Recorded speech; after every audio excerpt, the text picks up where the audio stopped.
extraordinary, and I'm always aware of the weight of history when I walk in here, no matter good day, bad day, whether I'm in a rush or not. When I touch the Senate floor, I feel something really magnificent. I don't think that our founders would have ever imagined a body like this, with Black people on both sides of the aisle, with women serving here, with folks from many different backgrounds. We are, in many ways, doing what this Senate, what the founders had envisioned, which was this idea of every generation making this a more perfect union. But there have been times in this journey where our union was in crisis and was in peril. There have been times in this great American journey over our 250 years where so many heroes had to emerge. People that I've come to revere, like Joshua Chamberlain from Maine, who played such a pivotal role in the Battle of Gettysburg. What a noble soul he was. He would later go on to be the governor of his state and go on to great things, but his heroism lay that in a time of crisis, he stood up. I know there are veterans in this body, and I admire them so much, who have answered that call to serve our country and put their lives on sacrifice. There are people that I admire, that are heroes of mine, that were suffragists who were people who fought as abolitionists. There are people more recently that I've come to lionize and admire because they did so much for this country, not with titles, not with high rank or positions, but folks who, when this country was facing crossroads, was facing crises, they stood up, they spoke up. One of my greatest heroes of life was a man I got to serve with named John Lewis. And I served with him in this body, and every opportunity I had, I would ask him about the times when he was just a 20-something. He was the youngest person, was a featured speaker on the March on Washington. He was called the bravest man in the civil rights movement because he kept putting himself in harm's way to dramatize, to let folks know, to bring attention to the injustices in this world, and to say very strongly that this, what is going on in our country, is not normal, that this going on in our country is wrong. I stand on this floor as a United States Senator, but I revere people who never stood on this floor, people who, before they even got to their 30s and 40s and 50s in life, were out there as great patriots fighting for this nation. I rise today in an unusual manner, and I want to be clear and explain that, but I just want to tell you what John Lewis said. It's a quote so many people know. He really spoke not to members of the Senate or the Congress. He was really speaking to Americans. He said, "Get in good trouble, necessary trouble. Help redeem the soul of America." John Lewis died in 2020, in July, at a time that it was Donald Trump's first term in office. And he did what Congress people did, but he also did some really extraordinary things to fight for health care. My friend Chris Murphy knows about that. He was there when John Lewis did a open Facebook chats, not in this chamber or in the House chamber. He sat on the steps and people were there. I remember when he did a sit-in, I had to shut the cameras off on him. He got in good trouble on the House side too. And so I start tonight thinking about him. I've been thinking about him a lot during these last 71 days. Get in good trouble, necessary trouble, help redeem the soul of America, and had to ask myself, if he's my hero, how am I living up to his words? I think Democrats and Republicans have made a lot of mistakes. No side has a monopoly on the truth. No side has been perfect servants of this country. But what's happened in the last 71 days is a patent demonstration of a time where John Lewis's call to everyone has, I think, become more urgent and more pressing.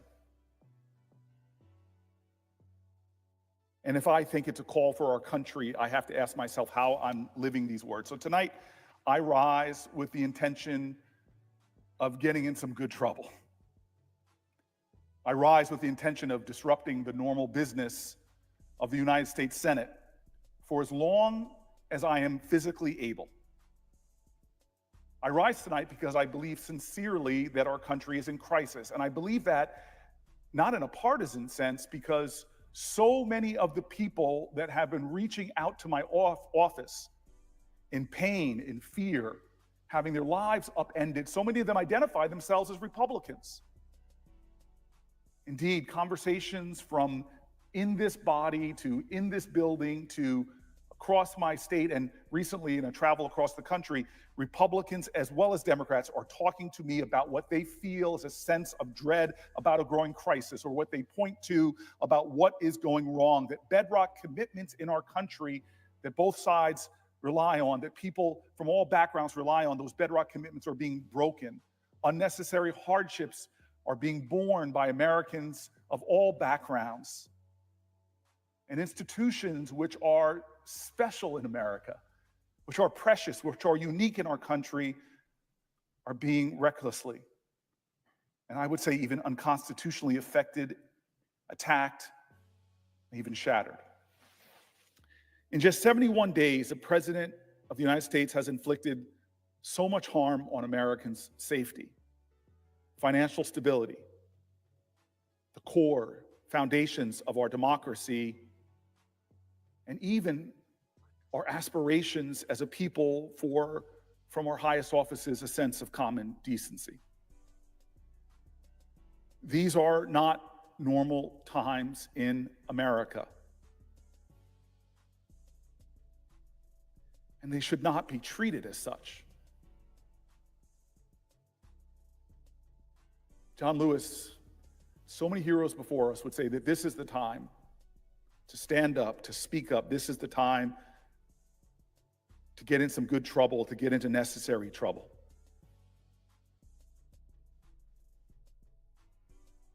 I can't allow this body to continue without doing something different, speaking out. The threats to American people and American democracy are grave and urgent, and we all must do more. We all must do more against them. But those 10 words, if it is to be, it is up to me. All of us have to think of those 10 words, 10 two-letter words. If it is to be, if it is up to me, because I believe generations from now will look back at this moment and have a single question. Where were you? Where were you when our country was in crisis and when American people were asking for help? Help me. Help me. Did we speak up? When 73 million American seniors who rely on Social Security were to have that promise mocked, attacked, and then to have the services undermined, to be told that there will be no one there to answer if you call for help. When our seniors became afraid and worried and panicked because of the menacing word of their president, of the most wealthy person in the world, of cabinet secretaries, did we speak up? When the American economy in 71 days has been upended, when prices at the grocery store were skyrocketing and the stock market was plunging, when pension funds, 401ks were going down, when Americans were hurting and looking up, where the resounding answer to this question was no. Are you better off economically than you were 71 days ago? Where were you? Did you speak up? At a time when the President of the United States was launching trade wars against our most close allies, when he was firing regulators who investigate America's biggest banks and biggest corporations and stop them from taking advantage of the little guy or the little gal or my grandmother or your grandfather, dismantling the agency that protects consumers from fraud, that the only one whose sole purpose is to look out for them. Did you speak up when the President of the United States, in a way that is so crass and craven, millions upon millions upon millions of dollars for his own bank account at a time so many are struggling economically? Did you speak up when the President of the United States did what amounts to a car commercial for the richest man in the world right in front of America's house, the White House, when the president tried to take health care away? Where were you? Did you speak up? Threatening a program called Medicaid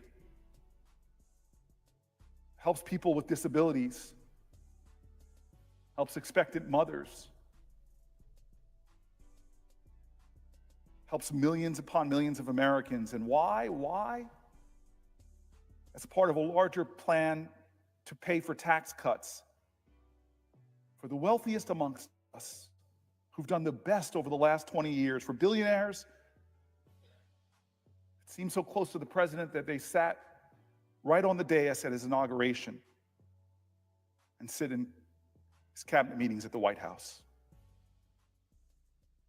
Did you speak up when he gutted public education, slashed funds for pediatric cancer research, fired thousands of veterans who risked their lives for their country, when he abandoned our allies and our international commitments at a time when floods, fires, and hurricanes and droughts are devastating communities across this country, when countries all around the world are banding together to do something, and he turned his back? Did you speak up when outbreaks of dangerous infectious diseases are still a global threat, but yet we have stopped engaging in the efforts necessary to meet those threats? Where were you when the American press was being censored, when international students were being disappeared from American streets without due process, when American universities were being intimidated into silence, challenging that fundamental idea of freedom of thought, freedom of expression, when the law firms that represent clients that may not be favored were attacked and attacked and attacked? Where were you? Did you speak up when they came for those firms? What about when the people who attacked the police officers, who defended this building and American democracy on January 6th, who just outside those doors put their lives on the line for us, and many of them would later die? Where were you when the president pardoned them, celebrated them, and even talked of giving them money to people who savagely beat American police officers? Did you speak up when Americans from across the country were all speaking up? More and more voices in this country speaking up, saying this is not right, this is un-American, this is not who we are, this is not America. Did you speak up? And so I rise tonight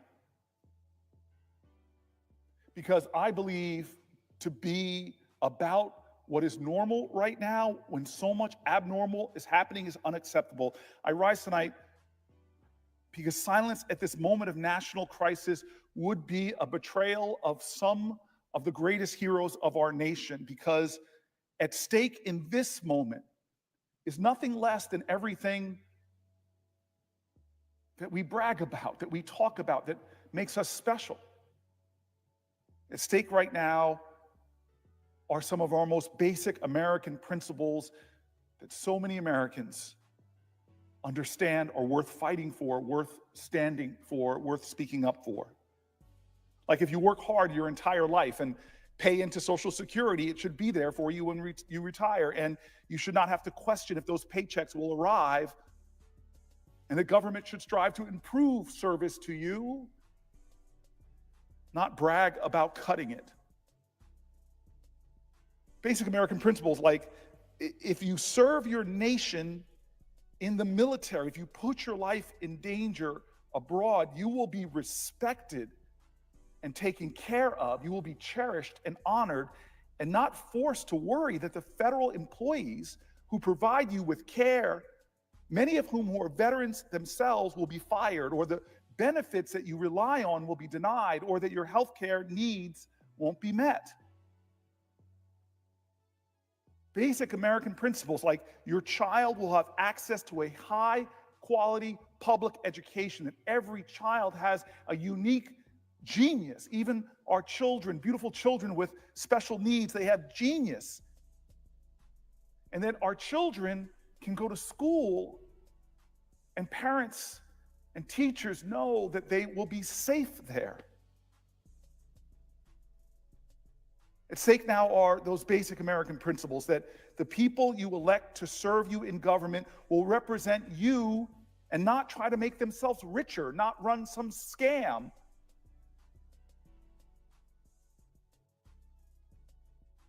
Call you a sucker. These basic ideals of our nation, that everyone's rights will be equally protected and everyone will be held accountable under the law. Right now, all of this, things that make our country different, are under attack. Our constituents are asking us to acknowledge this. Everywhere I travel now, I hear from Republicans and independents and Democrats who are afraid, who are worried, who are angry.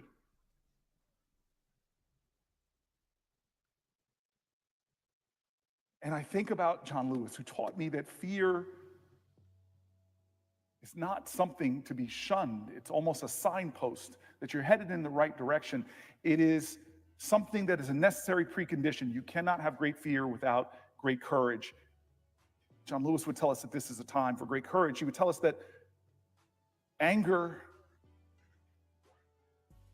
is a fuel. It could consume you, debilitate you, or it could fuel you to put yourself in service of others. I feel if my friend was here, if my hero was here, he would tell us and try to teach us that this is a moment to know that despair is only possible if you don't meet it as an agent of hope. John Lewis was here. He would look at me and say, "What are you doing? What are we doing?" So tonight I rise in an unusual way. I rise with the intention to stand here until I can stand no longer, until I'm physically unable to stand anymore. I'm going to speak up. I'm going to try to cause some good trouble in this body I respect so much. I'm going to try to cause what I believe is necessary trouble. I'm going to try to honor the legacy that I know I've inherited as an American, the legacy I think about when I come to this floor and feel sometimes overwhelmed with all the sacrifice and struggle that had to get me here. Good people who caused good trouble in the face of slavery, good people who caused good trouble in the face of the denial of the right to vote, good people who caused good trouble in the cause of equal rights, good people who caused good trouble in the fight against hate, good people who caused good trouble in the fight against demagogues, from McCarthy to Father Conklin, to big people who showed such small character when they tried to suppress others. I want to cause good trouble and prove worthy of those who came before. This is not normal. Listen to America. Listen to Americans. They seem to always be ahead of this body. They're rising up in state after state, not along partisan lines, but as an American line. Not because they hate other Americans, but because they love America and know that what does love look like in public? It looks like justice. And there is so much injustice going on. I don't know how long I can stand,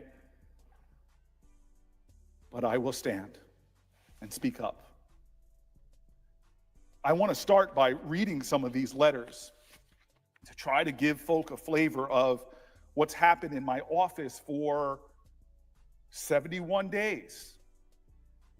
The calls we've gotten have gotten more and more and more numerous. I know I'm not the only one, because the calls became so numerous to the Senate as a whole, it locked up the lines. The letters I'm getting, the emails I'm getting, people taking scraps of paper and just writing their hearts out and sending it in to say this is not ordinary times. These are painful times, frightening times,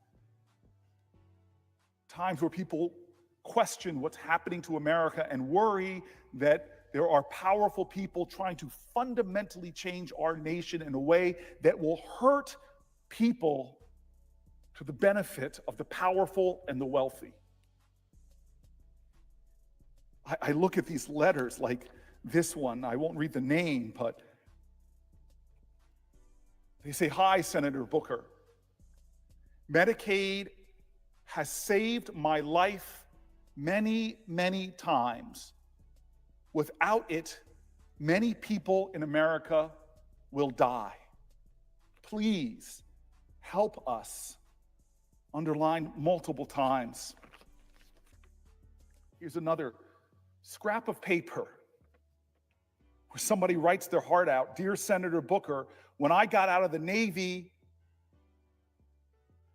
I had mental illness.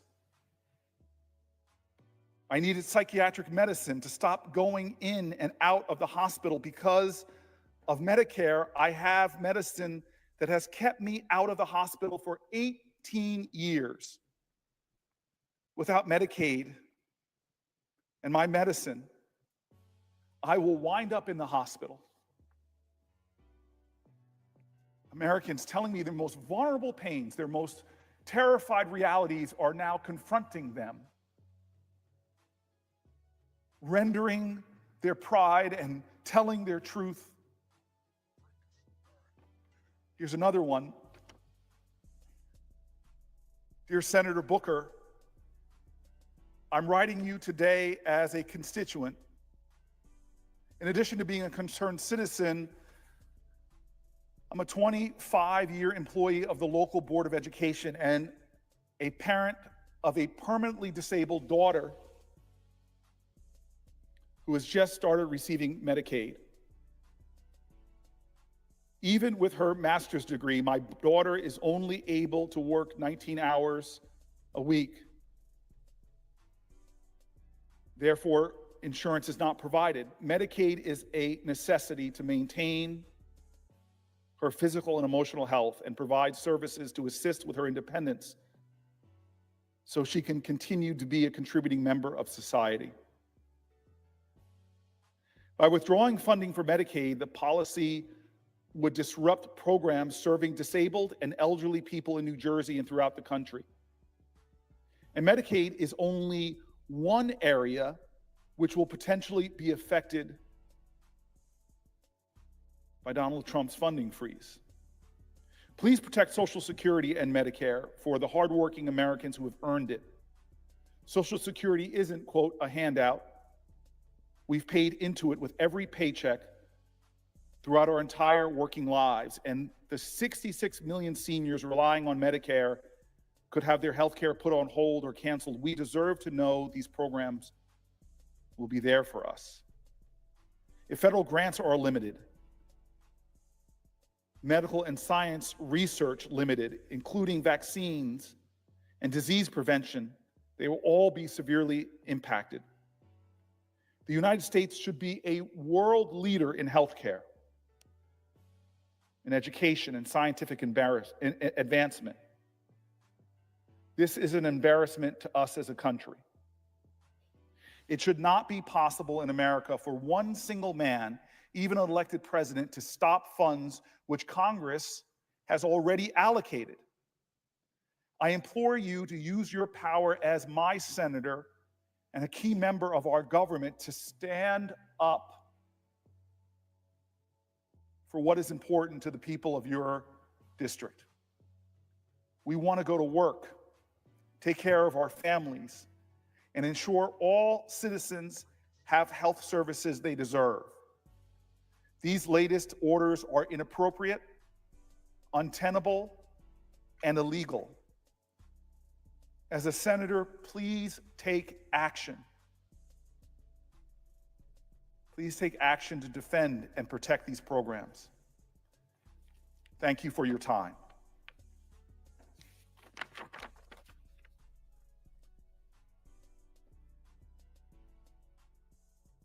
Cory Booker.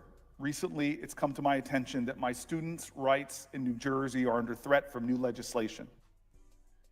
This has caused distress and uncertainty in my classroom for my students who depend on funds from Medicaid. My students depend on consistency. And a lapse in their education and care would result in regression, trauma, and worse. I teach students in New Jersey who are supported by your legislature. I teach all abilities, meaning many of the students live with ADHD, autism, and other disorders that require extra care and attention. It's my life's mission to bring what I know to those who want to learn it. I love the job I do. I love that I get to spend time with those who need it most and deliver care and education. The job that I do helps my students live more independently and achieve richer and more fulfilling lives. I live out of state, but most of my students are from the state you help legislate. My students' rights are in trouble and need you to advocate for them. I urge you to continue to fight for Medicaid. Please work to oppose any and all cuts or caps to the Medicaid program. Dear Senator Booker, my name is, I'm a registered voter in New Jersey. I'm writing today to strongly urge you and your fellow policymakers to oppose all cuts to the Medicaid program, as it is a lifeline for individuals with disabilities. Oppose all cuts or caps. I was a special education teacher for 30 years. And after I retired, I volunteered as a special education advocate for 10 years. I had the privilege of advocating for many disabled children and young adults who were receiving Medicaid services. Medicaid gave many of my clients the opportunity to participate in society by providing daily life skills for independence. Skills reinforced through Medicare programs include shopping, safety, job search, speech and language, just to point out a few of the services provided by Medicaid. My clients require repetition of these skills to function in their daily lives. Without these programs provided by Medicaid, regression will occur and learned skills will not be retained. Without Medicaid, this community will struggle, isolate, and lose any quality of life they've enjoyed since receiving Medicaid services. Medicaid has made a critical difference in the lives of my clients. Cutting and capping Medicaid will have devastating consequences for them and their family. Senator, there are 1.6 million New Jersey residents with disabilities who rely on Medicaid for access to vital care, resources, and essential medications needed to survive. Please support and fight for these vulnerable New Jersey citizens. Please take action to protect these vital programs provided by Medicaid. Thank you in advance for your anticipated efforts in my request of your support for our most vulnerable residents.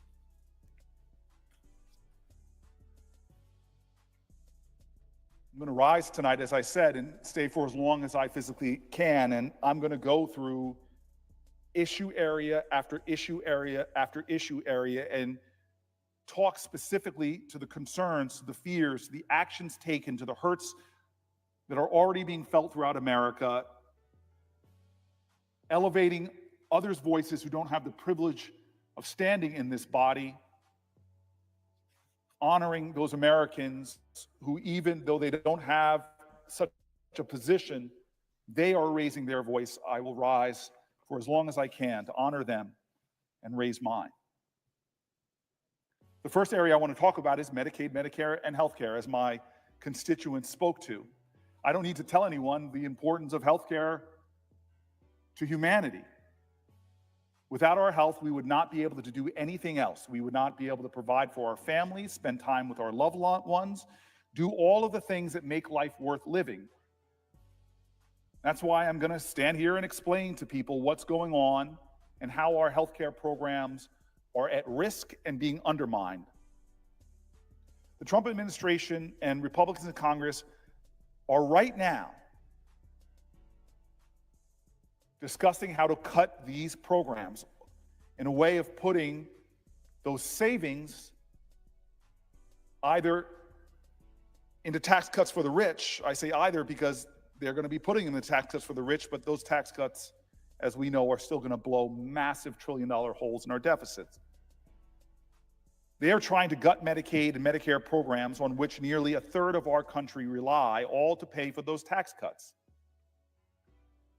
Billionaires and corporations. They're also dismantling the very institutions meant to safeguard our nation's health and well-being. And this is not the first time. They tried this before during Trump's first administration when he unsuccessfully tried to repeal the Affordable Care Act and cut Medicaid despite its popularity across the nation, across the political aisle. He was going after something that wasn't left or right, that Americans were saying in a chorus of conviction that this is about right or wrong. It is wrong to take away health care from millions of people. Let me explain, if I can, or speak to a few points from a recent report by Protect Our Care to explain what the administration is trying to do to our healthcare system. They want to slash almost $1 trillion, about $850 billion from Medicaid, forcing people to choose between health care and putting food on the table. In every state, hundreds of thousands of seniors, children, and working families could lose their health insurance thanks to Republican plans to cut those hundreds and hundreds of billions of dollars from Medicaid. It would impose, they seek, burdensome work requirements for people on Medicaid. The last proposal coming from Republicans of that work requirement has one goal: to make it harder for people to qualify for Medicaid, to slash benefits and deny up to 36 million people access to health care so they could fund again those tax breaks for the wealthiest, for corporations. Work requirements only increase the red tape that hardworking families, already burdened by working multiple jobs, caring for children, and more, they're simply increasing the red tape working families have to go through to obtain affordable care. Their intention is also to hike premium costs. Millions of families who use private health insurance saved an average of $2,400 per year on their premiums thanks to the Inflation Reduction Act, advanced premium tax cuts. But now the proposals Republicans are putting forth want to end these savings and raise costs for over 24 million Americans. Proposal wants to take away protections from people with pre-existing conditions. The GOP plans to repeal and undermine the ACA, meaning if they're successful, 135 million people with pre-existing conditions like asthma, cancer, and diabetes would lose critical protections that private insurers, insurance companies can charge them higher premiums. The efforts that they're discussing, Republicans are discussing, would raise prescription drug prices. It would stop medical research and stop stop medical debt relief.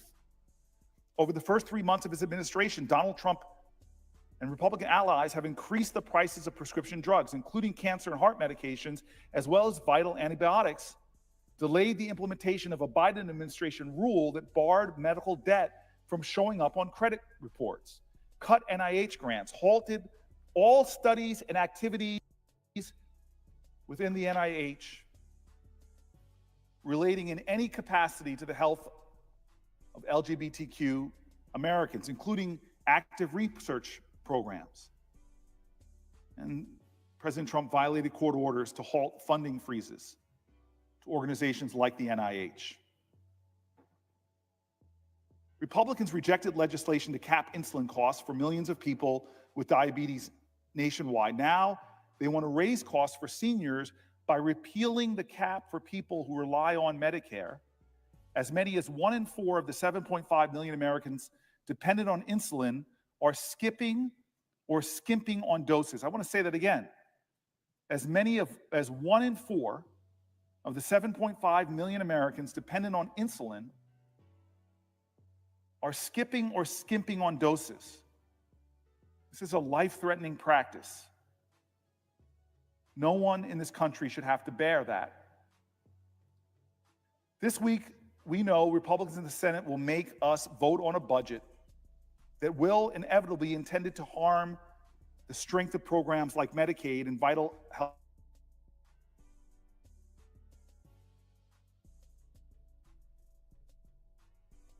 Put on this floor what impact it will have on our health systems.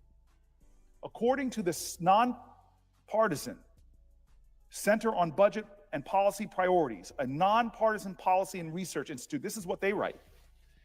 The House Republican budget would require deep cuts to Medicaid, and recent statements from House Energy and Commerce Chair Brett Guthrie suggest the Affordable Care Act's Medicaid expansion to adults with low incomes, which cover more than 20 million Americans, will be a prime target. Cutting Medicaid by hundreds of billions of dollars and focusing many of those cuts on the Medicaid expansion would lead millions of people to become uninsured. Eliminating Medicaid expansion was a key goal of Republicans'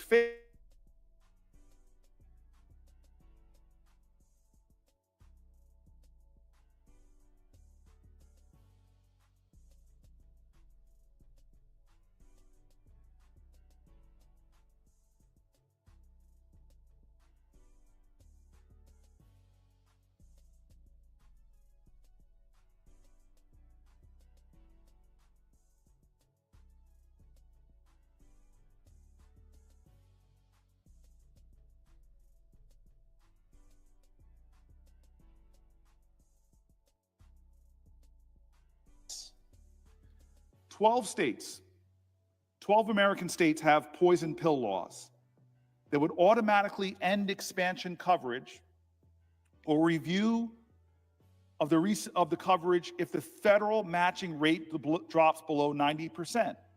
In those states, expansion enrollees are even in graver risk. Representative Guthrie's recent statement confirms that House Republicans are eyeing proposals such as work requirements, a reduction in the federal matching rate, or a per capita cap on funding for the expansion group. This last option could shift $72 billion and $190 billion in costs from states from 2026 to 2034, putting that burden from $72 billion to $190 billion on states, increasing the state costs expansion by 41 to 108%, and thus jeopardizing medical coverage for millions. 40 states plus Washington, D.C. have adopted the Medicaid expansion. 40 states plus the District of Columbia have adopted the Medicaid expansion, helping adults with low incomes become healthier and more financially secure. Health coverage through expansion improves people's access to something that makes so much economic sense. It improves people's access to preventative care, to primary care. It also provides care for people with chronic illnesses, prevents premature deaths, and protects people from catastrophic out-of-pocket medical costs. Let me pull away from the nonpartisan group's remarks for a second, because I saw this as a mayor. When you scrimp on regular treatment for people with chronic care, when you scrimp on preventative disease, it costs more to taxpayers. I saw that because folks would end up in my emergency rooms in Newark. And the care there is so much more expensive. For a taxpayer, you get a much better deal in helping someone treat their chronic disease. You get a much better deal in giving them regular access to doctors. But to cut that makes no sense.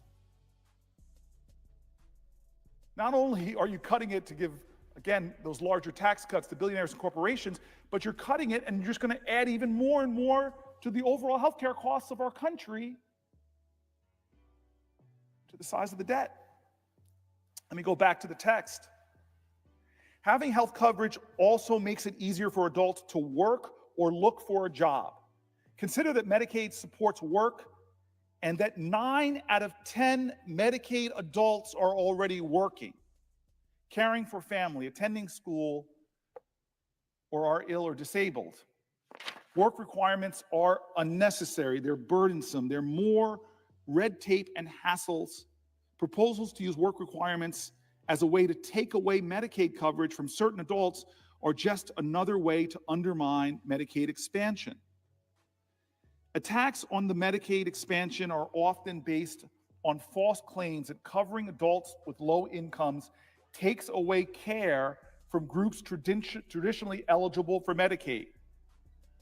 In reality, Medicaid expansion supports better outcomes for all groups, including children, older adults, and people with disabilities. Medicaid expansion has driven coverage gains for parents, which improve their access to care as well as their overall well-being, the overall well-being for their children. Stepping away from the text, there's not a parent in America that knows when you're sick, when you are being hurt by your chronic disease, it's harder to take care of children, and their well-being suffers. Back to the text. Expansion has also driven coverage gains among people with disabilities. People with disabilities who receive supplemental security insurance income generally also qualify for Medicaid. About 2 out of 3 people with disabilities who participate in Medicaid qualify on another basis, meaning Medicaid expansion is an important path to coverage for those with low incomes. Medicaid expansion also supports hospitals and other healthcare providers by reducing their uncompensated care costs and improving their operating margins, especially for rural and safety net hospitals. If all states in America were to drop the Medicaid expansion in response to a decline in federal support, a recent analysis found that the provider revenues would fall by $80 billion and uncompensated care costs would increase by $19 billion in 2026 alone. That's the end of the article. This is not a hyperbole or scare tactic. These are real possibilities. Even the nonpartisan Congressional Budget Office has said there is no way to meet the Republican budget resolution dedicated cuts without cutting Medicaid or Medicare.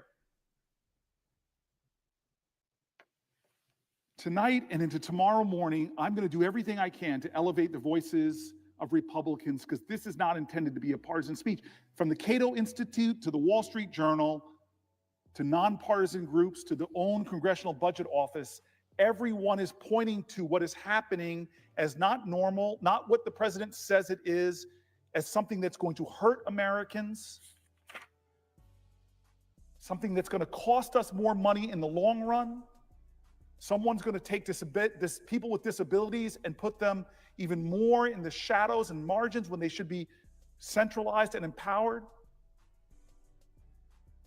That what they're proposing is not just morally wrong, it actually adds to the fiscal crisis of our country. It will drive up healthcare costs in America. It'll drive up chronic disease in America. An issue so important to me, I've been fighting for it since I got here, because America, this great nation, this great land, is one of the leading countries on the planet Earth in the Western world, and leading democracies, I should say, that has maternal mortality rates that are extraordinarily high. Well, 40+% of our babies are born on Medicaid. Here's an article from NBC. Republicans can't meet their own budget targets without cutting Medicare or Medicaid. House Republicans can't meet their own budget target that is necessary to pass President Donald Trump's legislative agenda without making significant cuts to Medicare or Medicaid, the official budget scorekeeper confirmed on Wednesday. House Republicans adopted a budget blueprint last week that opens the door to pass Donald Trump's policy priorities on immigration, energy, and taxes. It instructs the House Energy and Commerce Committee to cut spending under its jurisdiction by $880 billion. The Congressional Budget Office, a nonpartisan in-house think tank that referees the process, said that when Medicare is set aside, the total funding under the committee's jurisdiction is $8.8 trillion over the next 10 years. Medicaid accounts for $8.2 trillion of that, or 93%. When Medicare and Medicaid are excluded, the committees oversee a total of $581 billion in spending, much less than the $880 billion target, the CBO said. The letter outlining the figures was in response to a query by, take away from the article for a second, by my friend and longtime New Jerseyan, Representative Frank Pallone. He's the ranking member of the Energy and Commerce Committee, and Brendan Doyle, a Democrat of Pennsylvania, the ranking member of the Budget Committee. They asked the question. That leaves Republicans in a deep predicament. The budget resolution adopted by the slimmest of margins in a narrowly divided House was the delicate product of negotiations amongst conservative hardliners who demand steep budget cuts, and swing district GOP lawmakers who say they don't want to slash funding for health programs their constituents rely on. Off the article for a second, God bless you for caring about your constituents. Reversing the target would mean upsetting one of those factions and potentially risking the support of key votes to pass the eventual budget reconciliation bill that advances Trump agenda. Democrats have made protecting Medicaid a centerpiece of their attack on the party line GOP agenda, accusing Trump of trying to cut health care for the working class to pay for tax cuts for the wealthy. The letter from the CBO confirms what we've been saying all along. The math doesn't work without devastating Medicaid cuts, Pallone said Wednesday in a statement. Republicans know their spin is a lie. And the truth is they have no problem taking health care away from millions of Americans so that the rich can get richer and pay less in taxes than they already do. You see, stepping away from this, they are saying we're going to make these cuts to balance the budget, but their budget blows a bigger hole in our deficit. If this is what Trump said, then why are they proposing to cut $880 billion from critical health care programs like Medicaid, Medicare, and Children's Health Insurance Program? You can't have it both ways. Donald Trump promised to make America healthy again, but gutting health care for millions of Americans, rolling back health care for millions of Americans, rolling back support for new mothers, slashing innovative cancer treatments, this doesn't help families. I love what Dr. King said.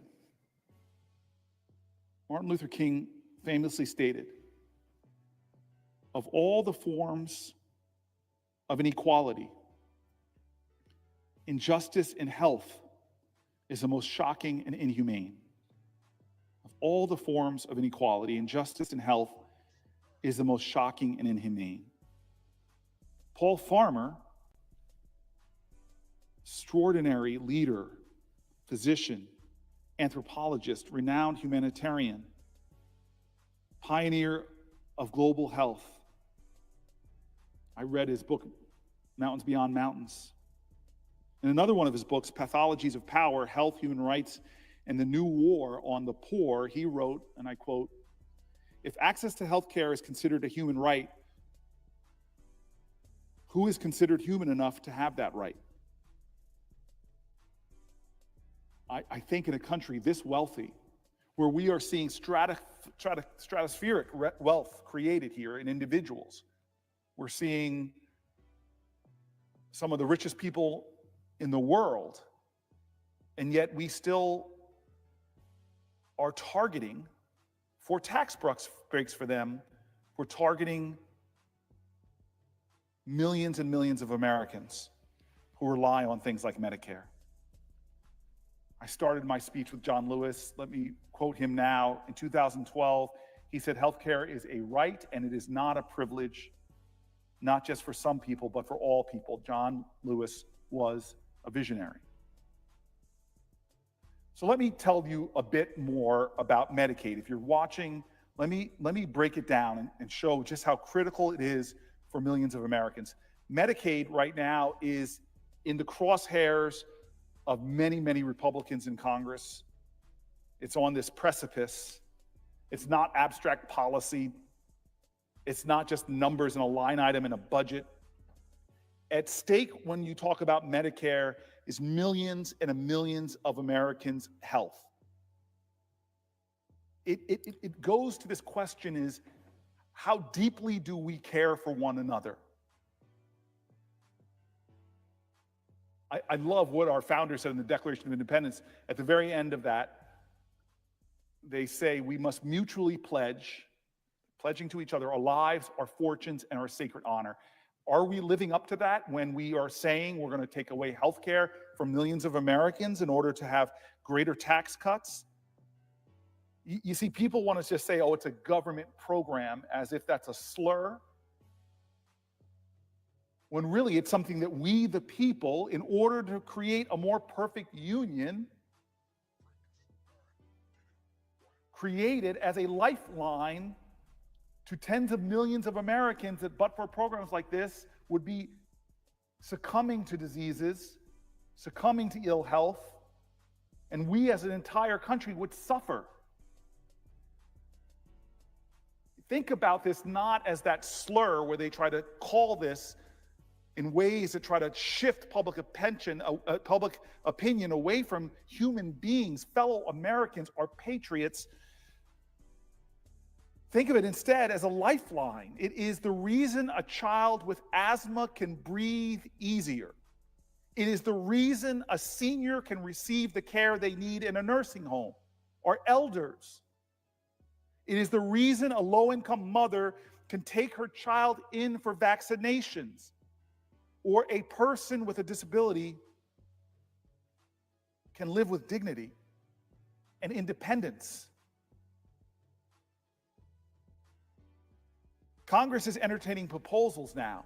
Conversations are being had in this building and in Senate and House office buildings about how we can gut programs. God, I wish somebody said in a bipartisan way, let's come together and find healthcare savings. I offered that. I literally said to the now Secretary of Health, I told stories about private sector folks who saved money by expanding access to food, to healthy, fresh food. Let's save that, because I know private sector companies that have bent their cost curves, saved money, not by cutting health care, but by giving people better access to nutritious, healthy foods. You are what you eat. We're not coming up with bipartisan proposals to save money, to create efficiencies, to do things that can make programs run better. Heck, when I was mayor, we were able to lower expenditures, create more efficiency, have more happier customer service. There are ways to do that, but no, this is folks coming with an axe to cut your health care, or your neighbor's health care, or your elders' health care. It's not a government program. It's a commitment we make to each other. In the greatest nation on the planet Earth, we say we'll take care of our children. We say we'll take care of expectant mothers. We say we'll take care of our own.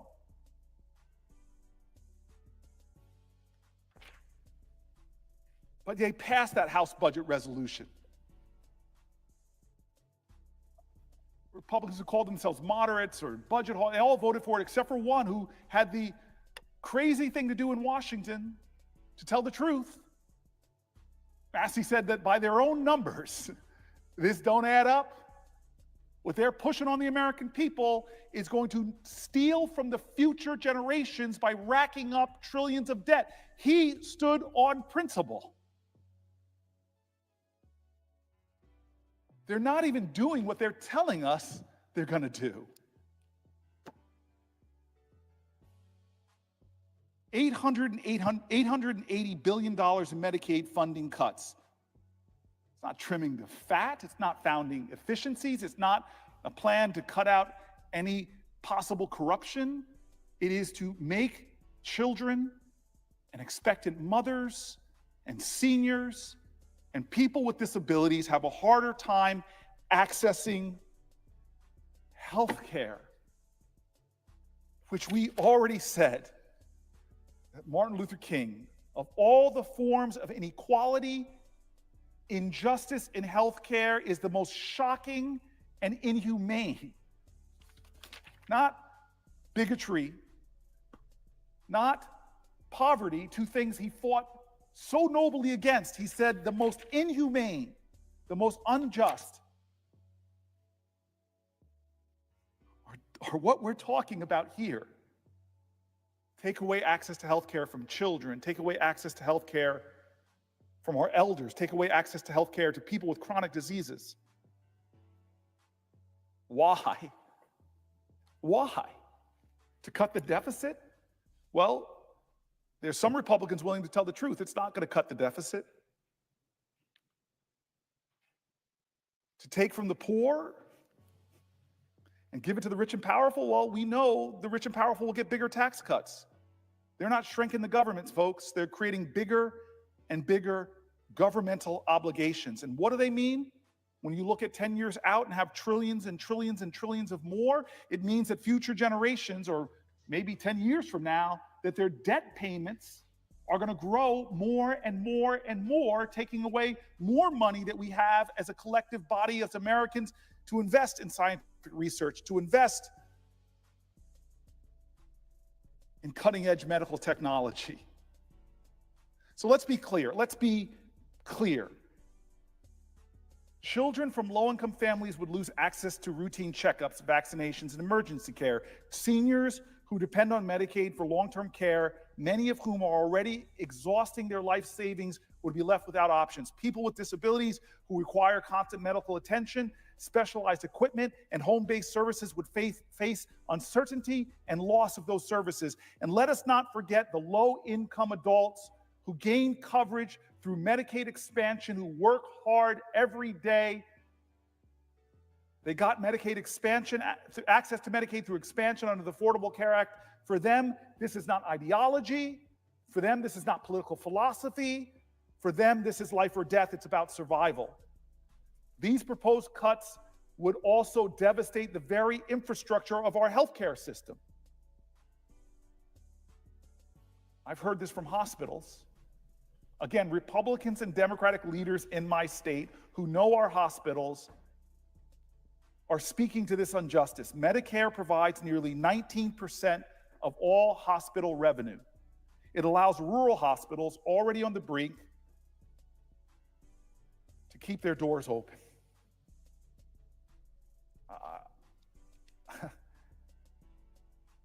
Rural hospitals. It would take safety net hospitals that serve uninsured and underinsured populations. Without Medicaid, with these cuts, these institutions would crumble. That's not rhetoric. I've talked to my safety net hospital. I did an event, and I remember the fear in this hospital administrator's eyes, who lives every day to help the poor, to help the uninsured. In many ways, we share a faith. And I know he believes he's answering the highest calling of his country and his faith to help those who come with nothing. Because when hospitals close, when Medicaid staff lose their jobs, entire communities lose access to care. Ambulances end up having to drive farther and farther. Wait times increase. Lives are at risk. The ripple effects are vast. Schools will suffer when children with disabilities lose access to Medicaid-supported services like physical therapy, transportation, and mental health support. Children's ability to learn and thrive is compromised. Schools in rural areas where Medicaid often funds on-site nurses and telehealth programs, they would be stripped of essential support. What we are witnessing is again, don't get caught in this Washington parlance. This is not a normal time. This is a threat to millions of Americans. It's not a budgetary proposal. It is like the metaphorical sword of Damocles. It is people all over this country who are beginning to see what this really means. It's an economic crisis that would be rolled upon states and rural areas and communities and cities. It is a moral crisis that speaks to the soul of our nation. It is a deliberate, calculated and being calculated right now. It is a deliberate and calculated attack on healthcare for Americans in order, again, to give tax cuts to the wealthy. If the enhanced federal match for Medicaid is limited, one of the things on the chopping block, states would be forced to absorb the difference, an estimated $88 billion every year. That is a 29% increase in state-funded Medicare spending per resident. To fill those holes, states would be left with impossible choices: either raise taxes or slash services. Education, infrastructure, public safety. For them, they would have to figure out where to get the money from, or else they'd be slashing services. It's an unholy choice. Cutting Medicare doesn't make us stronger. It will weaken our economy. It will raise healthcare costs for everyone and push millions of Americans into crises that will ripple and radiate through their lives, their families' lives, their work lives. Hospitals will pass unpaid bills onto insured patients. Healthcare premiums will rise. People will delay care, omit medications, and then show up in emergency rooms later more sick and therefore more expensive to treat. And in the end, who pays for it? Who pays for this moral failure, this financial failure? Who pays for it? We do. The American people. And who gets rich on this? Well, I know the last tax cut that they want to extend, the people who make the most money off of this system and this cuts because of the tax cuts they will get will be billionaires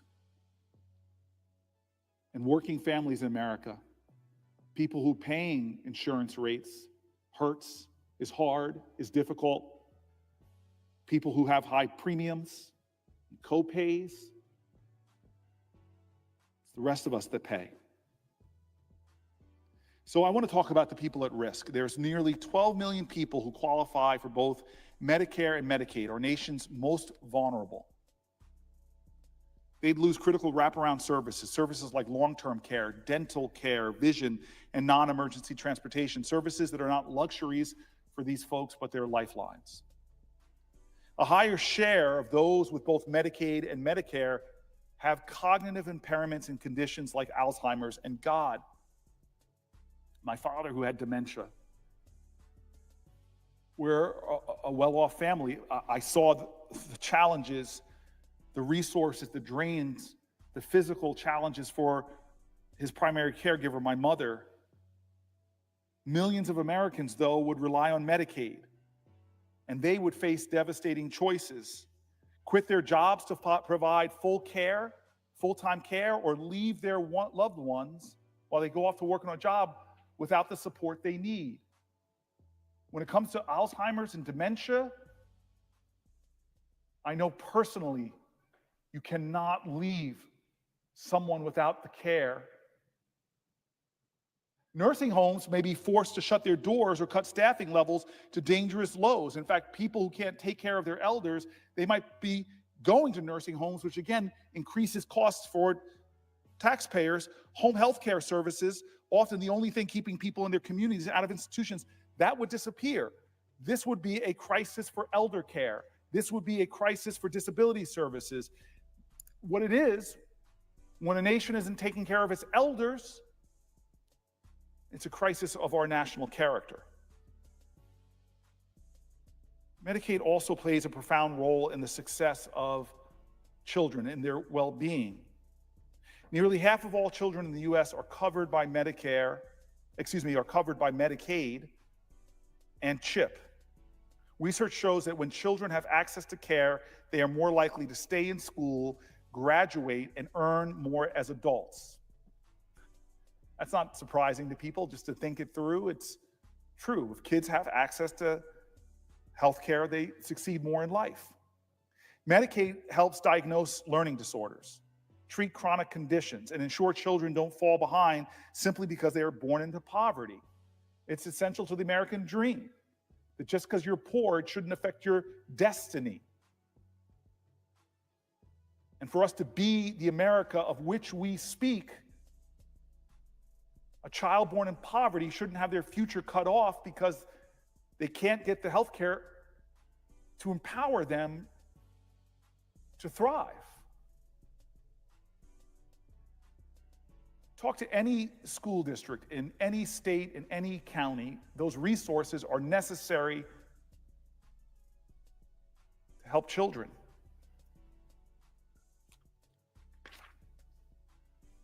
Medicaid pays for nearly half of the births in the United States. The United States, as I said earlier, has this shameful distinction of a massive maternal health crisis. We have the highest rate of maternal deaths of any high-income nation. I'm going to say that again. America has the highest rates of maternal deaths, women dying in childbirth or in the days after, of any nation. A majority of these maternal deaths take place during that postpartum period, the days after birth. For years, I have fought for Medicaid to provide coverage for women for up to 1 year postpartum instead of just 60 days. In 2022's Congress,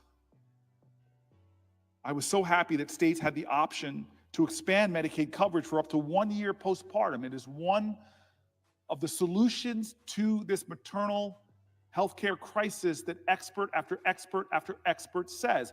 Just make sure those women who gave birth are not knocked off of healthcare after 2 months.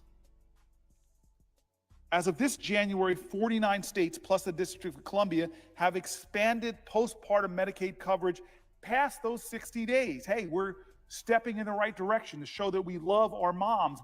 We value those life givers that are mothers. We value them. But cutting Medicare means potentially eliminating the progress we made towards ending that maternal mortality crisis. It's just no justifying that in a nation this great and this wealthy. We talk so much about children and motherhood. All of us should be coming together about this maternal health crisis, but what's happening now, again, is the very program that's helped us to begin to address this is under attack.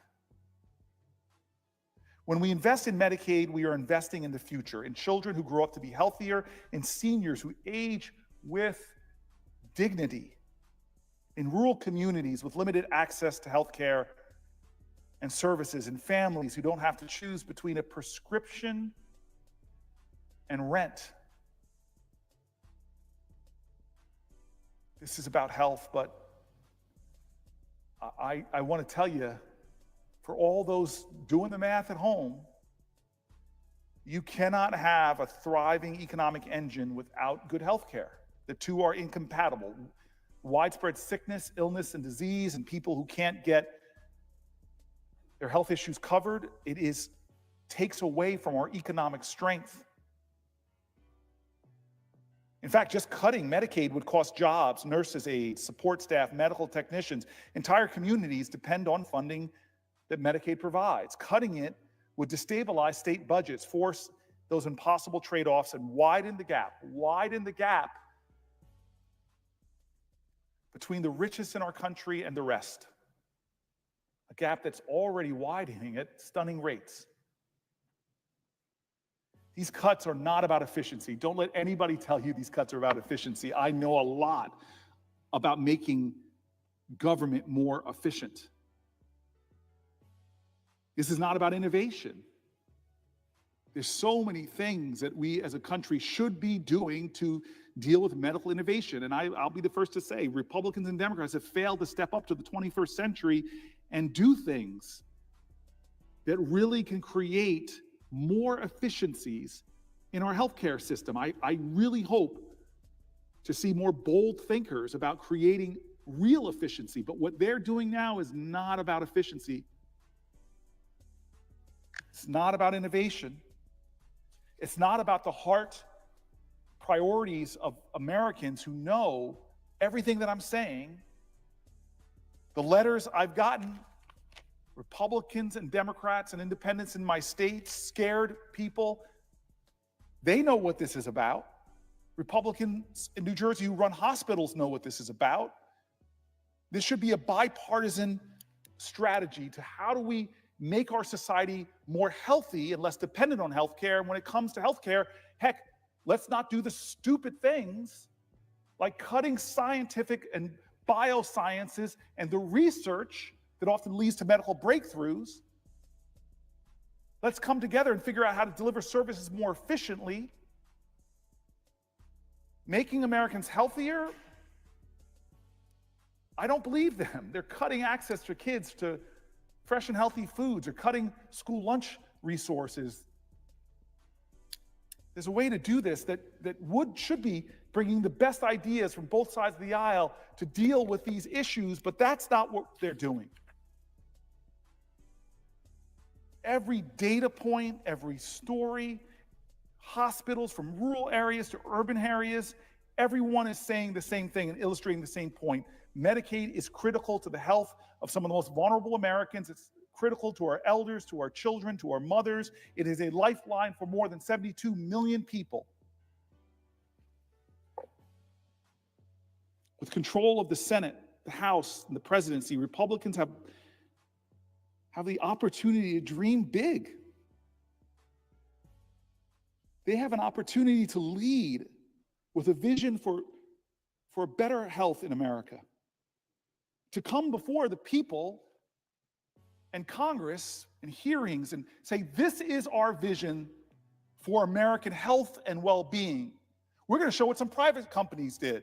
They cut their healthcare costs and improved the health of their citizens, of their employees, by providing better access to food. There are so many good ideas that I've learned when I was mayor from Republicans, from private sector people. But those aren't the ideas that are coming forward. The ideas that are coming forward is, hey, let's just send to the Energy and Commerce Committee the mandate to cut $880 billion.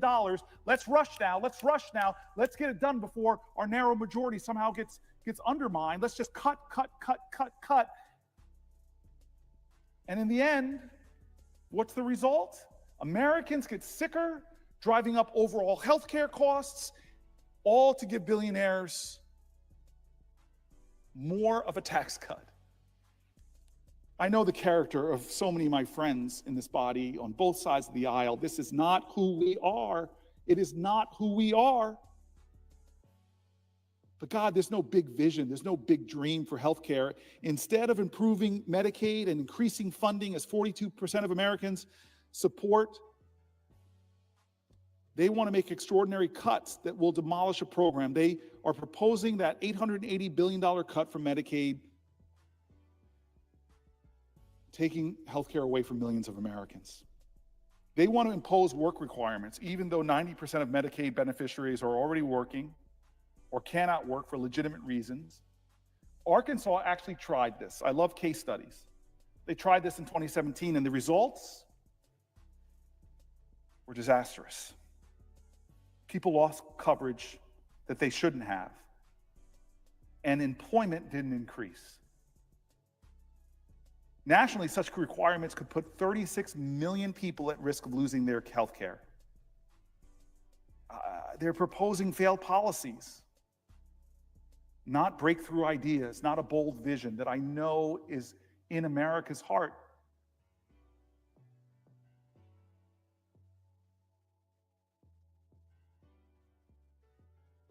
This repeal that some folks are saying that they want to do to save money, hatred for previous presidents, they want to repeal Biden-era rules that made Medicaid and CHIP enrollment easier, less red tape, easier for seniors and children. Let's repeal that, they say.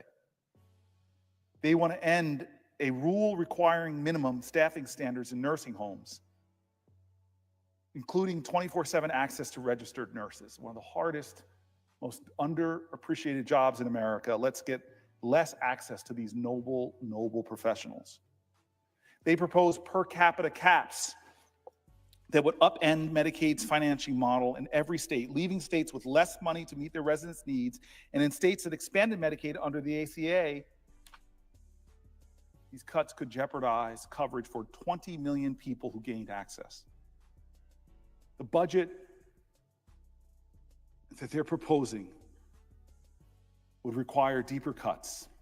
Speaker Johnson claims these changes are about rooting out fraud, waste, and abuse.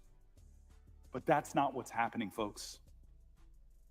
What's happening is an assault on a program that provides dignity, health, and stability, economic growth, improved outcomes for kids, more respect for our elders, care for the disabled. Nearly 2 million New Jerseyans, 2 million people in my state rely on Medicaid. And yet, our state is slated to see cuts of up to $5.2 billion. Medicaid accounts for a quarter, more than a quarter of New Jersey's state budget. Think about that. It accounts for more than a quarter of our state's budget. And my state, one of the hardest working states that's out there, just their work requirement would put about 700,000 of my neighbors, my fellow statespeople, at risk of losing their health care.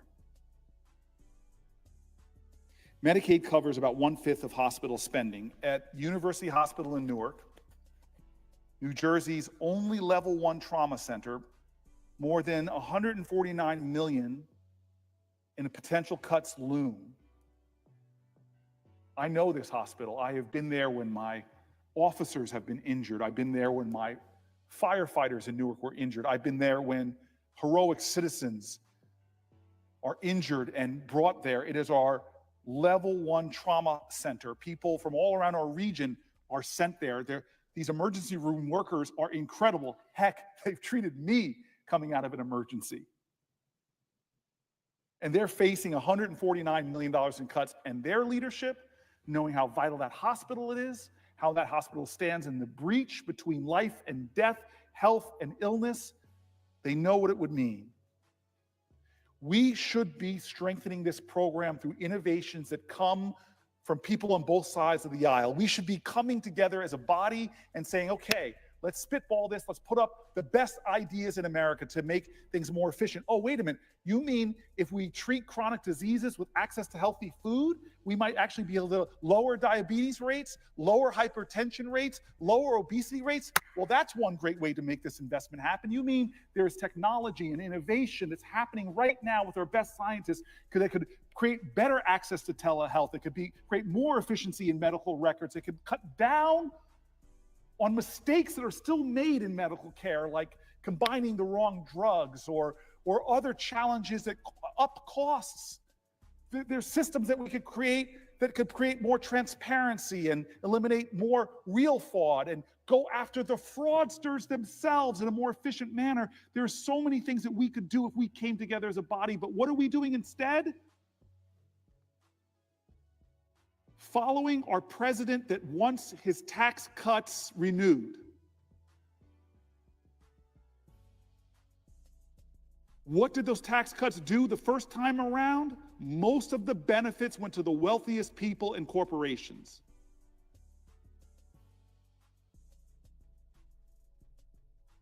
And it drove trillions of dollars, the largest deficit growth that we have seen in a generation. Rapacious, misguided budgeting,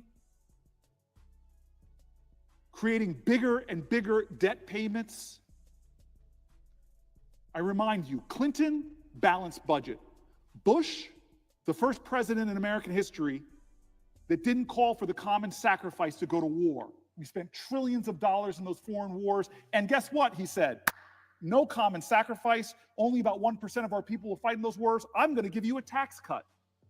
Well, that makes no sense. You're going to drive up deficits that my children will have to pay for. Obama comes along, and at least he lowers his deficit spending, but then Trump comes in and increases it by trillions of dollars on the backs of working Americans to give those benefits to the wealthiest. And now, Biden, who shrunk the deficit a bit, didn't eliminate it, still spent what any fiscally prudent person might say is really problematic. Let's not make this blindly partisan. But for anybody who would criticize Biden and follow Trump into what he's doing with this budget proposal that's going to slash health care for millions of Americans, increase the deficit by trillions and trillions of dollars,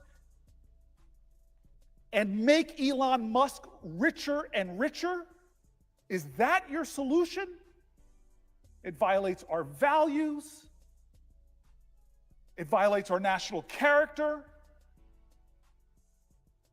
It violates the highest principles put forth by the most noble people in American history.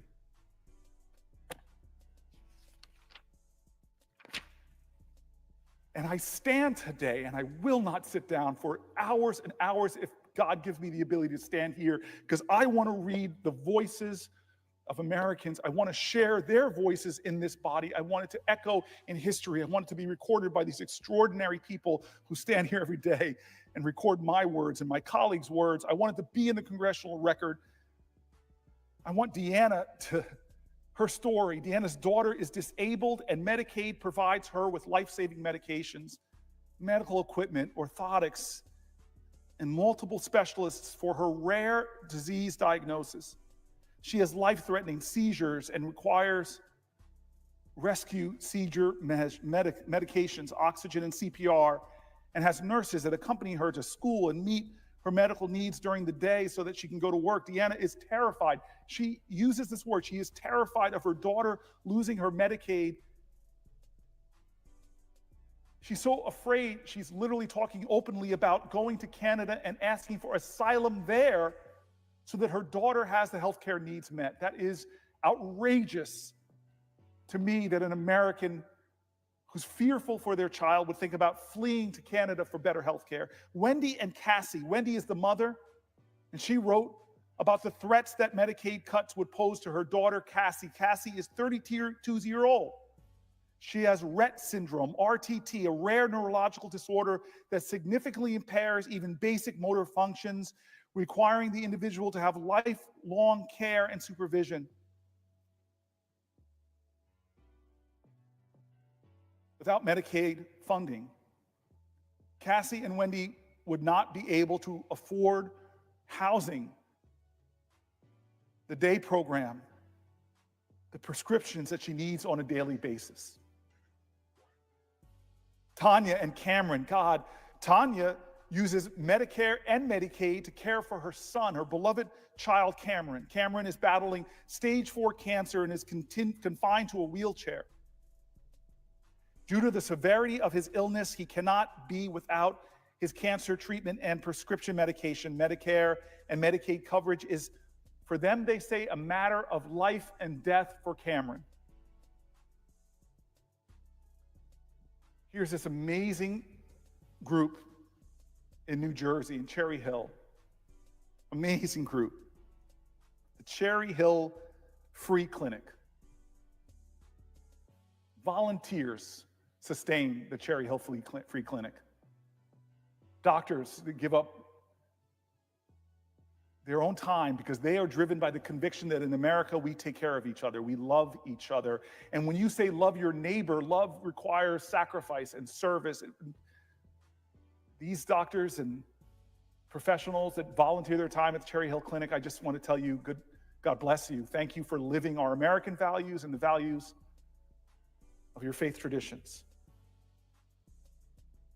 The Cherry Hill Free Clinic provides free health care, treatment, and medication to low-income individuals, not just in Cherry Hill, but throughout New Jersey. Without the support of Medicare and Medicaid coverage for their parents, the free clinic would not be able to provide the extent of services and care that their patients desperately need. They would not be able to be the source of light to so many people that are facing scary darkness, think that it's not going to happen to me, that cancer diagnosis, it's not going to happen to me, that rare disease that affects the child, it's not going to happen to me. But when it does, and they can't imagine how they will make ends meet, they find in the Cherry Hill Clinic doctors and medical professionals willing to step up, and they've been doing extraordinary things that would make every American proud, and now they see what's coming from this Republican, from this Donald Trump proposal. Jean is an awesome soul. She's a disabled citizen. She relies on Medicaid coverage for her frequent hospitalizations. Without Medicaid, she would be unable to receive the critical care that she needs. God bless you, Jean.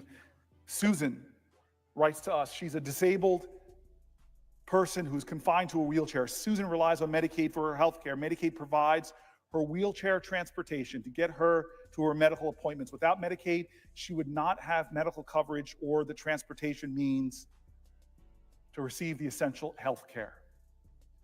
Edna's 98. God bless her. 98. What a life. And now, as a 98-year-old, she now has dementia. Her daughter is 78 years old. And I can't imagine this moment when you realize at 78 that you can't any longer care for your 98-year-old mom due to her worsening dementia. Edna received Medicaid coverage and is now able to have full-time care at a rehabilitation center for senior citizens. Her daughter, at 78 years old, is so grateful to live in a country that her 98-year-old mom can be in a rehabilitation care center. But they know what savage cuts in Medicaid would do. Randy and Dylan. Randy enrolled her son Dylan in Medicaid. Dylan is 10. He's wheelchair bound due to Duchenne muscular dystrophy. Dylan requires frequent medical care and daily heart medications to prevent illness with his heart functioning, to prevent the issues with his heart functioning, forgive me. Randy relies on Medicaid to provide medical care for Dylan, who Randy loves so much. Medicaid covers the costs and his critical prescription medications. And then there's Teresa, who recently lost her job and required urgent medical assessments due to a medical issue that was discovered by her doctor. During what was a difficult time, where you go to the doctor and the doctor discovers something that is so urgent that you need immediate support, Teresa was without insurance and needed to receive care as instructed by her doctor. Due to her enrollment in Medicaid, she was able to receive the diagnostic testing that she needed. It's a good story, but stories like that will become more difficult.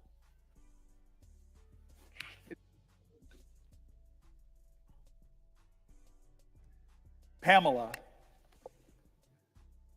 writes that Medicaid is essential to her 22-year-old son's life. He has epilepsy, cerebral palsy, vision impairment, and too many other complex medical issues for Pam to list to us. Medicaid provides his health benefits and is his funding source to attend his day program and receive therapies. Private duty nursing comes to his home, and it pays for vital medications. She writes to me that our private insurance is not enough to cover our son's complex medical needs. We would need to be able to pay for his monthly prescription costs. We would not be able to pay for his monthly prescription costs, nor the lengthy hospital stays when he's sick. We would not have the nursing hours to support his care for him to be able to continue to live at home, nor would we be able to leave home on weekdays and have a day program to attend. Pamela writes, as his parent, I need to take an early retirement from public school teaching to care for our son because the medical coverage he has just isn't enough. It doesn't provide for his transportation and his day program. So she's leaving her job early. She writes, and she bolds this, our disabled community members and their families deserve better. Medicaid provides for a bare minimum existence. She has a message for the lies being told by too many. She says, there are no excesses here in my house.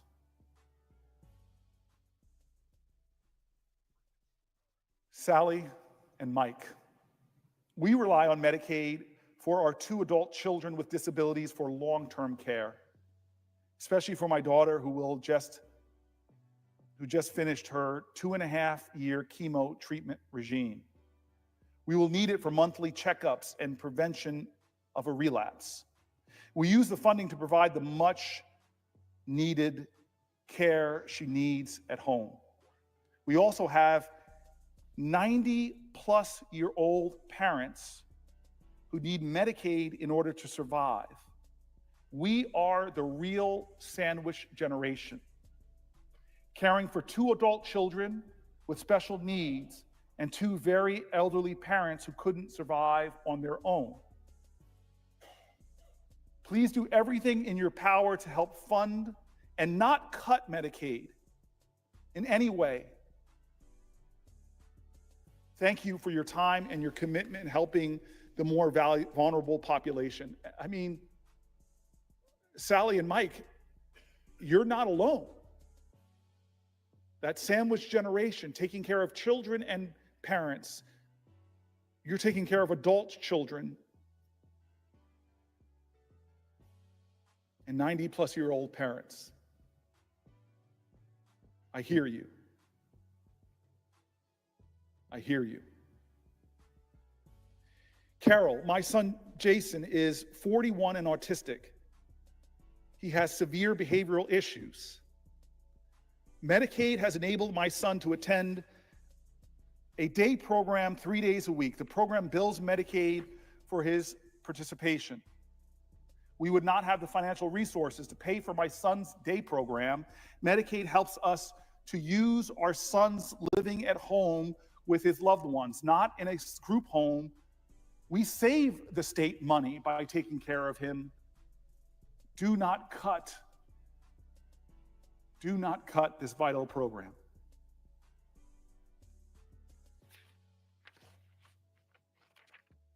Rosemary. Now, Rosemary says that she has an adult son,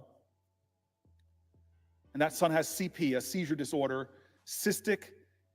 This is where maybe I should have gone to medical school and not law school. Cystic encephalomalacia. My cousin, the doctor, is here. She would be able to help me if she was down here.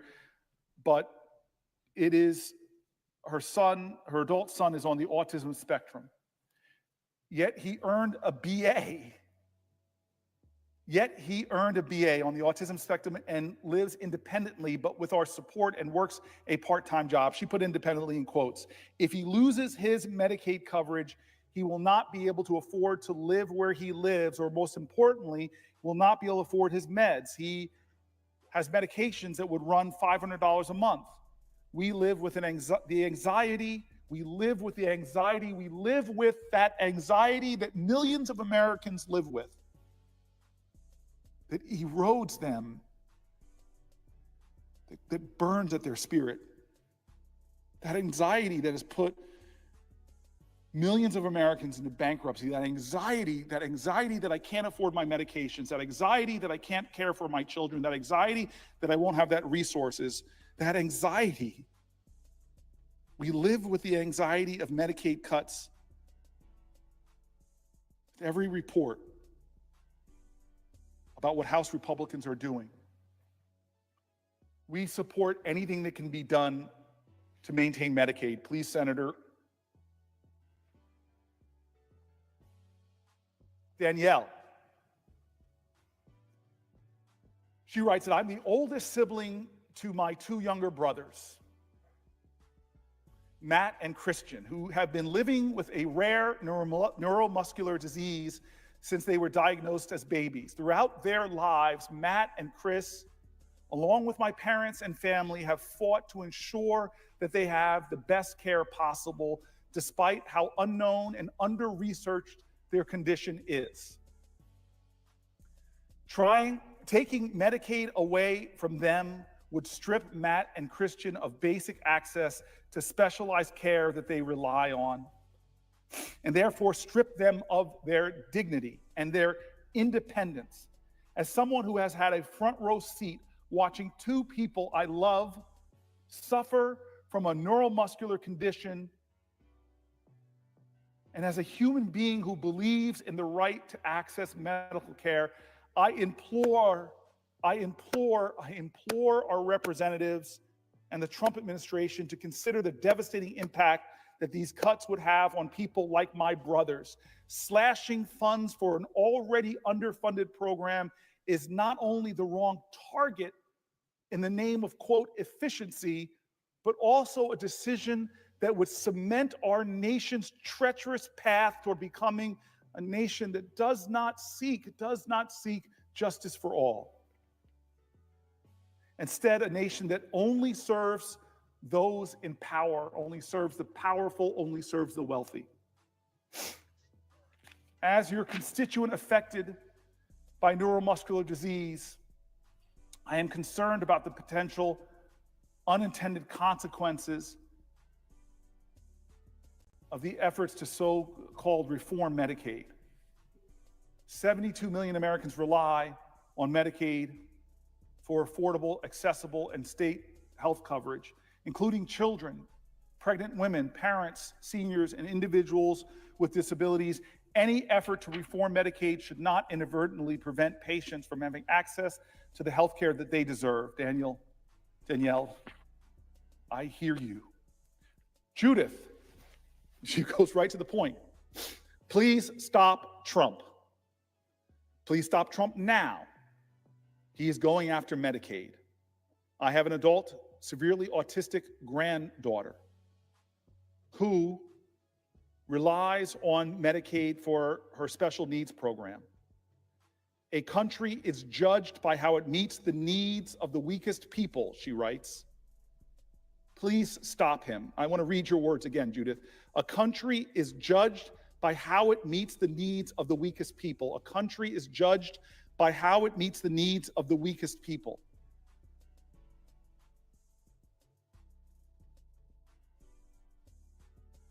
Elizabeth writes, Medicaid helps me access health care and direct supports in my home and my community. Cuts to Medicaid would mean I wouldn't have the services I need to live on my own with supports and would be forced to live in a more restrictive setting. Sandra writes, Medicaid has allowed my son's needs to be met at home and not in a group home.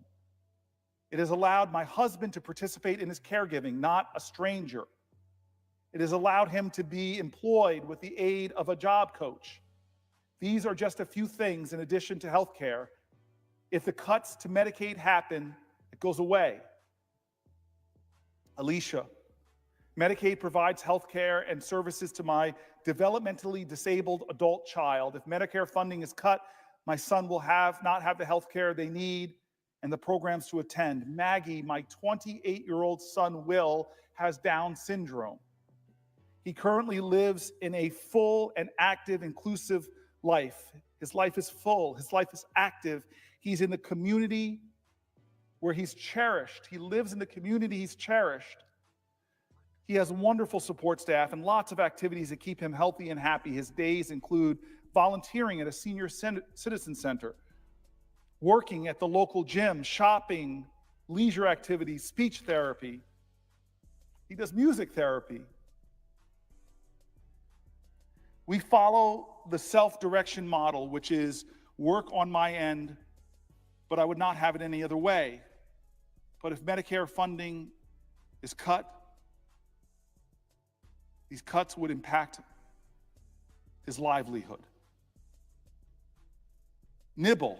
Without my Medicaid, I would not be able to be as mobile nor independent. Without Medicaid evaluating my physical disability, cerebral palsy, and related limitations, and prescribing me an electric power wheelchair for daily independence and assistance with mobility, and even pain management due to not being able to walk well, I am actually up for a new wheelchair this year, as it was allowable every 5 years for a new wheelchair prescription. Without my Medicaid, I would not have been properly diagnosed with things like sleep apnea in 2017. I now use a CPAP machine to force air into my body so I can sleep peacefully instead of gasping for air at night. Without my Medicaid, I would not be able to be fitted for a leg brace for my physical support and mobility, enabling me to actually stand up straight and walk without my wheelchair. Without my Medicaid, I would not be able to be a full-time employee, a full-time worker. Laura, Medicaid has provided my sister with benefits to help support her medical and mental health issues since she graduated high school. She is now 33 and living with me and my husband after being separated from our parents that are now in assisted living and nursing home arrangements. Wow. Susan has never worked or been married because of her mental disability, and she is dependent on her Medicaid benefits. Please keep these benefits in place for people like my sister who don't have much in their lives they can depend on. Laura, your sister's now living with you after being separated from your parents who are now in a nursing home. I see you. Michael, I need Medicaid because it provides me the ability to get my anxiety medication and to afford my therapist. I use Medicaid for medical, dental, and visual visits. I wear glasses. Without Medicaid, I am unable to live or function in this world. Robin, Courtney is my 35-year-old daughter with severe disabilities. From 2009 to present, she has needed crucial surgeries, as well as medications and hospital stays. Medicaid has made the financial support for these procedures possible. It has saved her life, and I can tell from her letter that Robin loves her 35-year-old daughter, Courtney. Mary, Medicaid is helping to improve my daughter's life through the services of the Division of Developmental Disabilities. Without it, she would be left to whittle away at home 7 days a week with no community interaction. She is learning pre-vocational skills in a manner that she is validated and viewed as a person with strengths. Thank you, Mary. Allison, I'm my daughter's caregiver in New Jersey. Medicaid-funded programs allow her to remain an active part of our community at home with her family. If Medicaid is cut, we would lose our health care. It would be devastating. Gihan, My daughter has a disability. Through Medicaid, she receives a lot of services to help her improve and progress, also to help her stay active and social. She gets speech therapy, occupational and physical therapy. People come to her home to help her as well. If Medicaid cuts happen, she will stop all the services she receives, and her life will be threatened.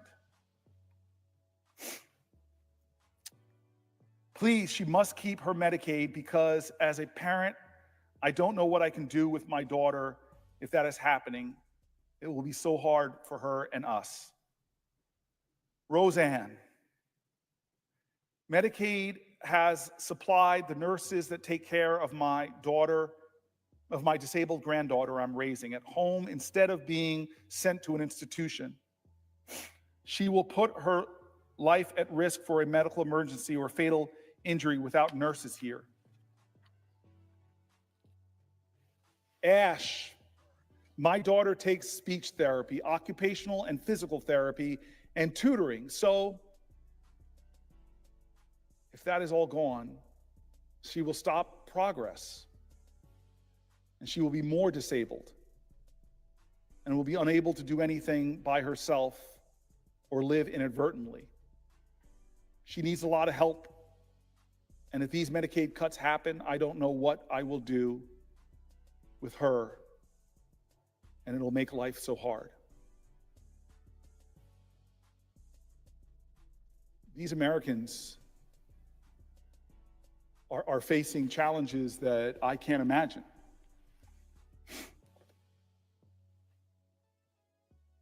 And what's amazing about so many of them is they find the goodness and the decency of their neighbors, of people who are helping and supporting them, of people who do the jobs, the occupations that many Americans would find incredibly challenging. The occupational therapist, the physical therapist, the person who does the transportation, the nurses that take care of folks. It is a community of people out there that are trying to make our nation stand for what we say we do. They are trying to show that we are a loving and caring and compassionate community. And what I love is that this is not partisan. I keep saying this over and over again. For this whole time I could stand, I hope it's as many hours as possible, I'm going to be bringing in the voices of Republicans and Democrats, because this is not a partisan issue. Maybe it is in Congress, but the Republicans and Democrats of America don't want Medicaid cuts. They especially don't want them to benefit the richest amongst us who don't need more help. God bless them. They're doing all right. And it's not going to solve our budget problems. Their budget proposal, as was said by the one lone Republican who voted against it, because he's such a fiscal hawk, he said, if you just read their own numbers, this is a lie. A sham. It increases the deficit by trillions. But let me go to some Republicans. Joe Lombardo, the governor of Nevada.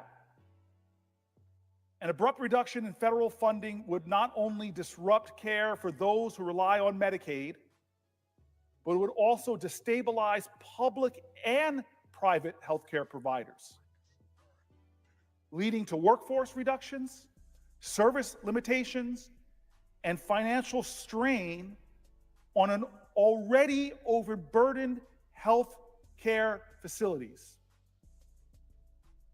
Governor of Nevada knows it. My mom, my aunt, my uncle, my other aunt, they live in Nevada. My mom lives in a retirement community there.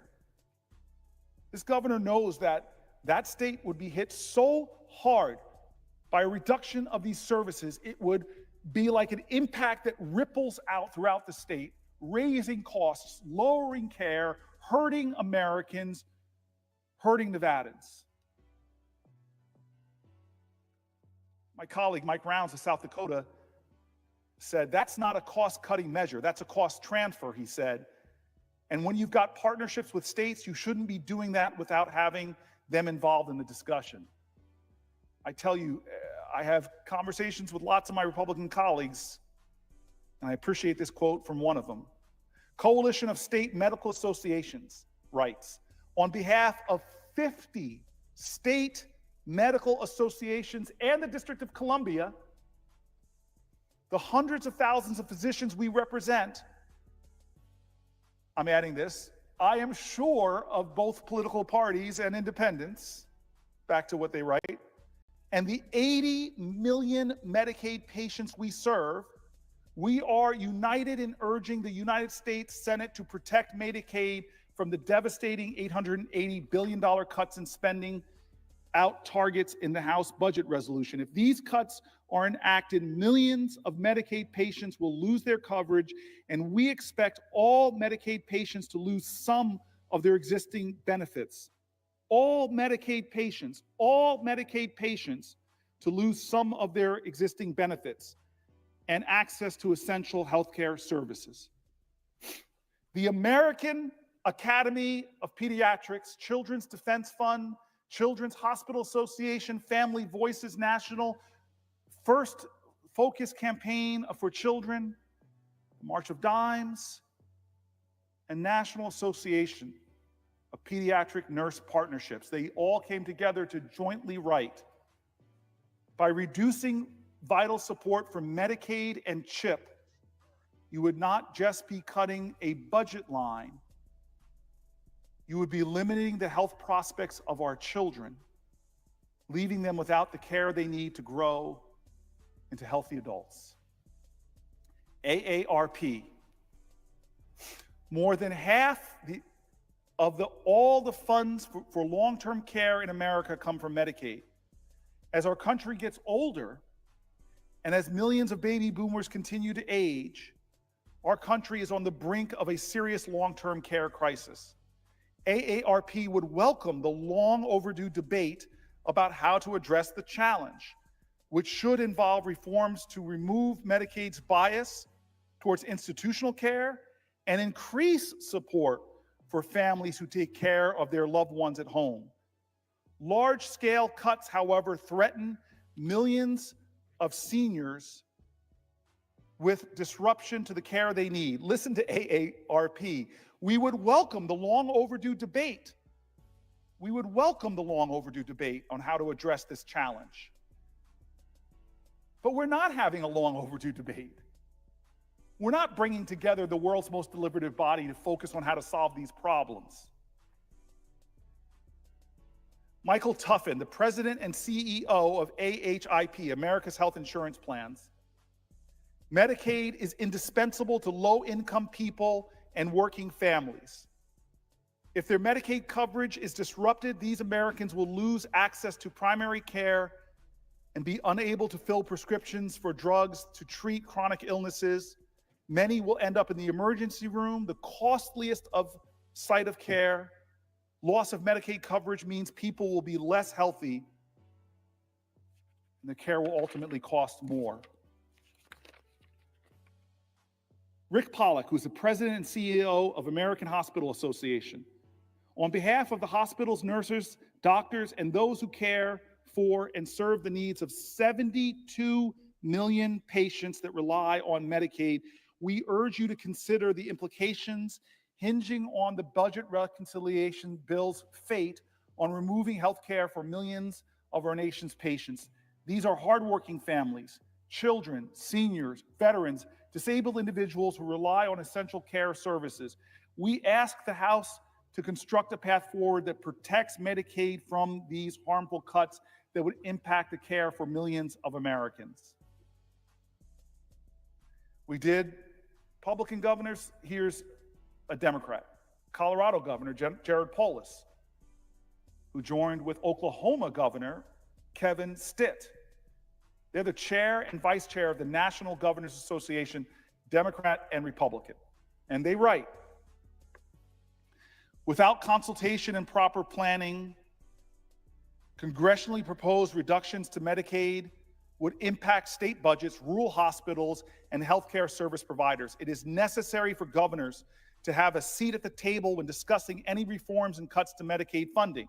States and territories should be afforded more flexibility when it comes to administrating these programs in a manner that best suits the needs of their states. What a radical thing. that a Republican and Democratic governor are simply asking for a seat at the table in the conversation. What's the table? Is there a hearing? Are there discussions? Do we form a national commission? None of that. None of that. And they warn about what it will mean to their states.